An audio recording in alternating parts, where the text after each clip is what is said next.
Here's part 2 of the Grove GMK4100L review. In part 2 I'll go over a little bit more detail and the functions of the model. So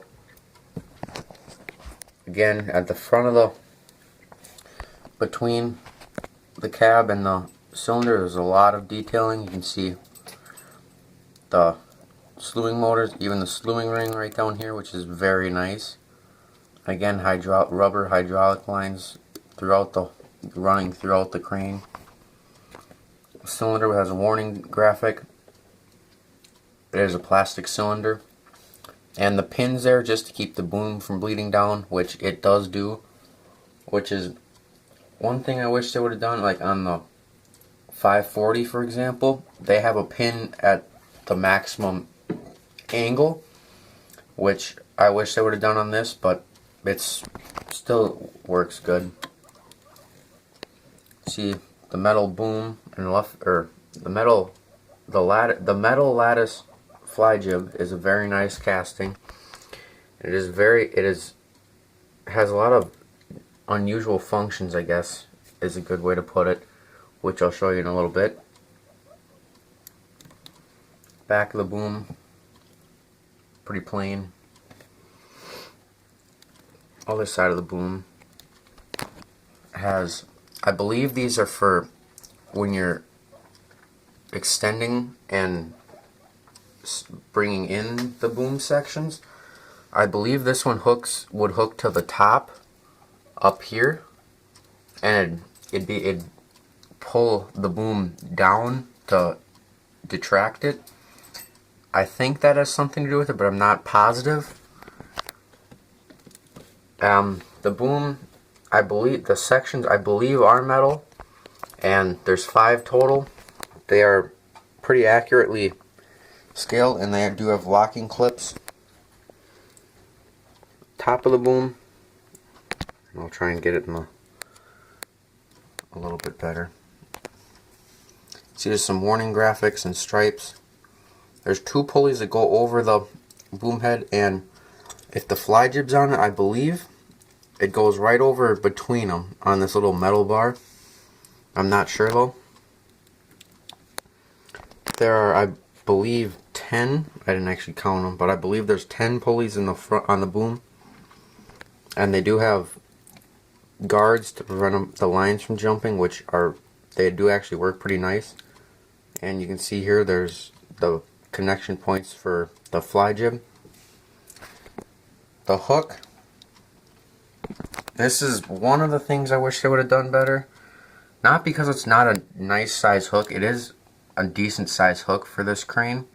It's a single sheave. I wish they would have made the tie off point smaller, and I wish they would have used a different line that does not twist, because as you can see, if you bring it up,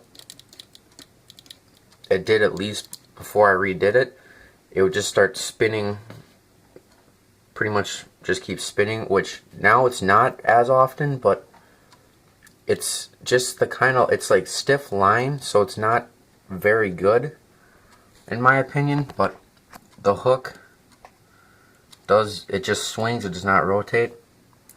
And it also comes with a second hook that's basically identical.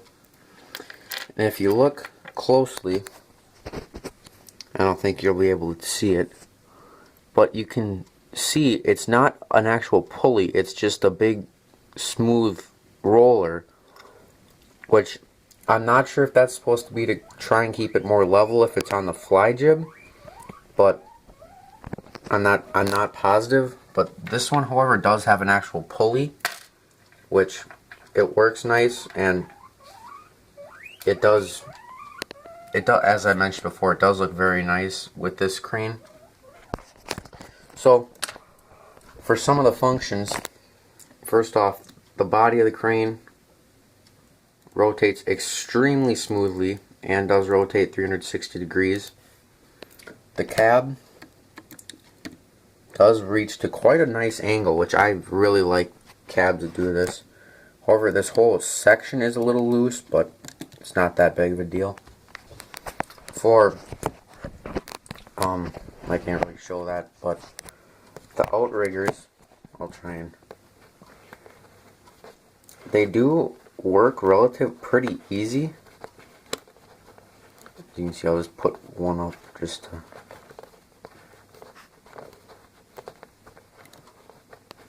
or I'll pause it and then show you with the outriggers up and maybe a little bit more detail. Outriggers are up and they don't stick out past the width of the crane very much at all. And I don't know if I can get it out. I should have tried that. There. They do extend very smooth, and they do lock out at full extension, which is nice. And they are extremely free rolling to move. For driving, it rolls very nice.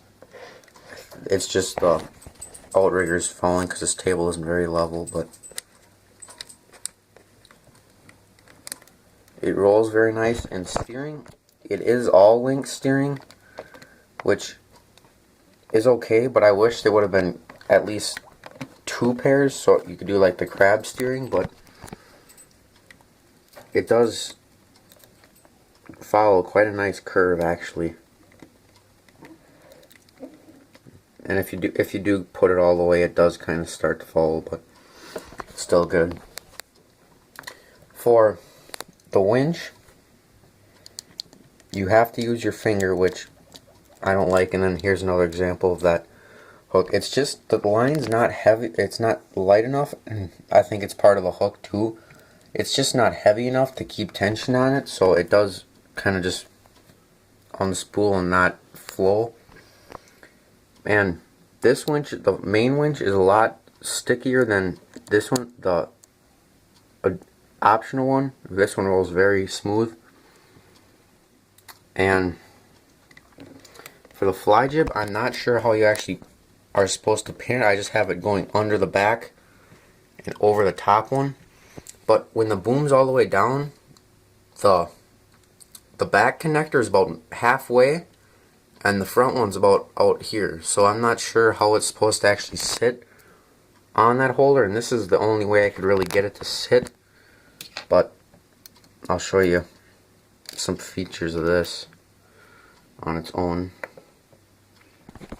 So it does kind of have some weight, and I'll show you it can get pretty large.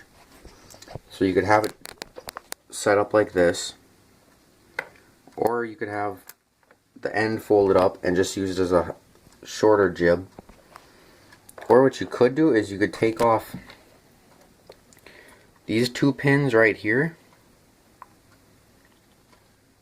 these 2 pins, and this one on the bottom, and it could just be from a very short jib, which I kind of like how it looks on it. I did have it on it once. It does look kind of cool. However, I'm not sure how this pulley's supposed to go because it's not on a piston, it just kind of falls. So I'm not sure how that's supposed to actually be used, but it does bend quite a ways. I think the pulley just kind of falls on it, and it is again a very stiff system, but you can go. That's the best way to show it, I guess, right now. But for the boom sections, as I mentioned before, there's 5 total, and I'll just pull out the top one, or I'll pull out the second one so I can show you the clip. They are pretty hard to get out, but they do extend very smoothly. And as you can see, and here, it does lock into place, and then you just push that in. I have to use both hands, so push it in and it will go down. See, as another thing is with the hook, it just kind of starts spinning, but so overall a very nice model. Highly recommended if you're into cranes and truck cranes. It's not very expensive, which is very nice for a crane this detailed, and it does have a lot of nice features, especially detail wise. However, I do wish there was some stuff that they changed on it, but overall it's highly recommended and it is a nice model to have. So that's my review of the Grove GMK4100, and if you didn't see part 2 or part 1, click on the link up in the corner. Hope you enjoyed it, and thanks for watching.